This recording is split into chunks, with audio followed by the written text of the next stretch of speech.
Semester का math का question number 9 तक सॉल्व कर रखा है क्वेश्चन, जो कि आप आगे की वीडियोस में जाकर देख सकते हैं। हम चलते हैं अपने क्वेश्चन नंबर 10 की तरफ। मैंने राइट डाउन कर दिया है। दिया है जब दो भिन्न में एक का अंश दूसरी का हर हो तथा दूसरी का हर पहली भिन्न का अंश हो तो वे आपस में कहलाती हैं। क्वेश्चन मैंने यहाँ पर लिख रखा है।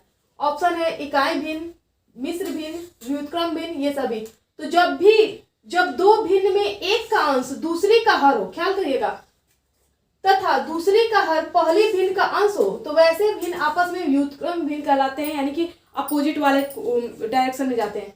जैसे मैं आपको सॉल्व करके बताती हूँ। माना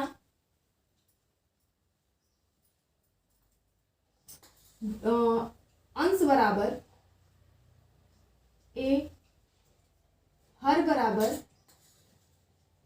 बी हो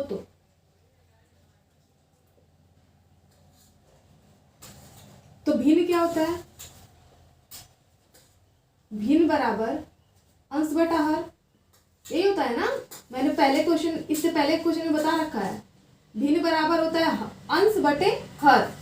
अंश हमने क्या माना है? ए, हर हमने मान लिया बी। अब तो ये हमारा पहला भिन्न हो गया। ख्याल कीजिएगा क्वेश्चन के अकॉर्डिंग, जैसा स्टेटमेंट कह रहा है, ये हमारा भिन्न नंबर फर्स्ट है।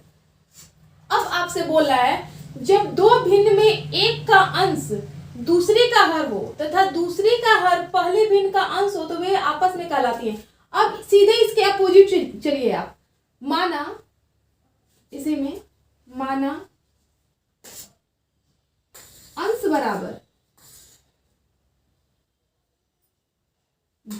बी, हर बराबर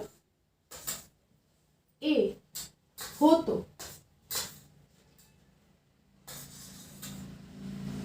तो भिन्न बराबर क्या हो जाएगा?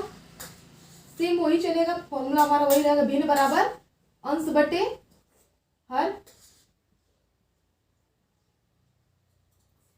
भिन्न अंश हमने क्या मान रखा है? अब अंश हमने बी माना है और हर ए, तो अंश की जगह पर बी और हर की जगह पर ए लेंगे। ओके, ये आप बहुत अच्छे से क्लियर कर लीजिएगा।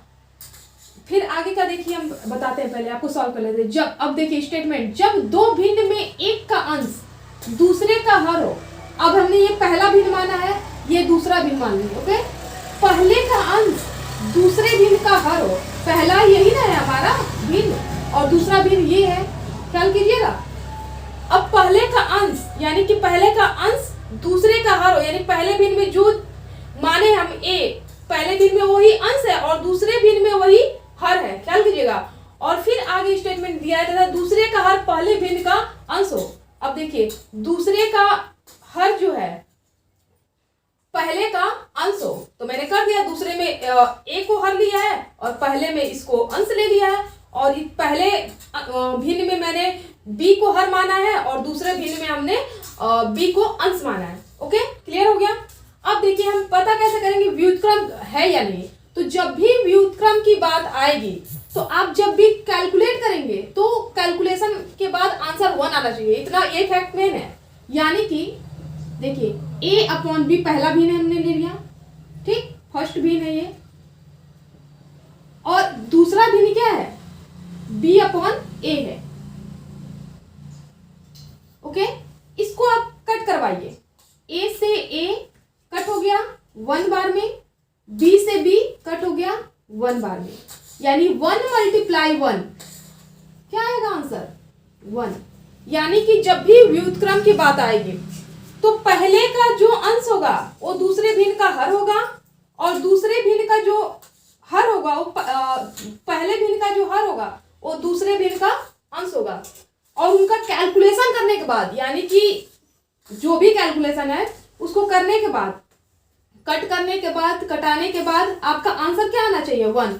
तो आपस में वे व्युत्क्रम होते हैं। सिंपल बात है। अब इसको डिजिट में भी आप ले सकते हैं। मान लीजिए पहला भिन्न ले लीजिए 3/2। ओके, ये फर्स्ट भिन्न है हमारा, और दूसरा भिन्न ले लीजिए 2/3। ओके, और इन दोनों का मल्टीप्लाई लीजिए, यानी पहला भिन्न गुणे दूसरा भिन्न। ओके, तो पहला भिन्न हमारा क्या है? 3/2 है, और दूसरा भिन्न क्या है? 2/3 है। अब देखिए 2 से 2 एक बार में कट हो गया, 3 से 3 एक बार में कट हो गया। आया क्या हमारा आंसर? 1 × 1 यानी 1 × 1। तो दैट्स क्लियर। हमको लगता है कि इसमें बस थोड़ा सा समझने की बात है कि जब भी हमारा जो भी पहला भिन्न होगा उसमें अगर पहले भिन्न का अंश जो है तो दूसरे भिन्न में वही हर होगा व्युत्क्रम की कंडीशन में, और जब पहले भिन्न का जो हर होगा वो दूसरे भिन्न का अंश होगा, और दोनों का जब आप मल्टीप्लाई कीजिएगा तो 1 आना ही आना चाहिए, तभी वो आपस में व्युत्क्रम हो गया, अन्यथा व्युत्क्रम का कंडीशन यहाँ अप्लाई नहीं होगा। ठीक, तो आपको यहाँ बोल रखा है कि जब दो भिन्न में एक का अंश दूसरे का हर हो, तो मैंने मान लिया एक का अंश a है और वही दूसरे भिन्न का हर है a, तथा दूसरे का हर पहले भिन्न का अंश हो।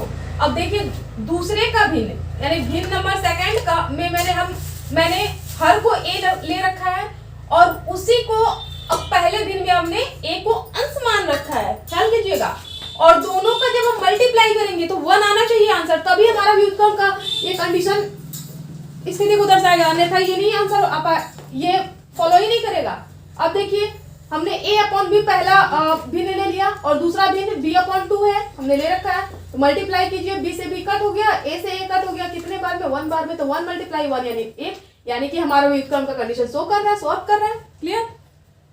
जब भी दो भिन्न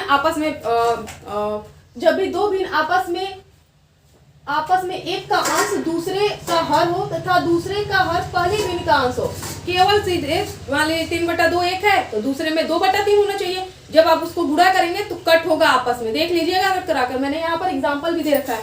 कट करवाएंगे कट होगा, और कट कराने के बाद आंसर एक आना चाहिए, तभी व्युत्क्रम का कंडीशन शो होगा, फॉलो करेगा, अन्यथा नहीं करेगा। तो ये हमने क्वेश्चन नंबर 10 आपको सॉल्व करवा दिया है। चलते हैं नेक्स्ट क्वेश्चन नंबर 11 पर। और हाँ, अगर आपको ये वीडियो पसंद आता होगा तो ये चैनल पसंद आता होगा तो चैनल को लाइक कीजिए, सब्सक्राइब कीजिए, शेयर कीजिए। और चलिए हम लोग चलते हैं अपने 11 नंबर क्वेश्चन की तरफ।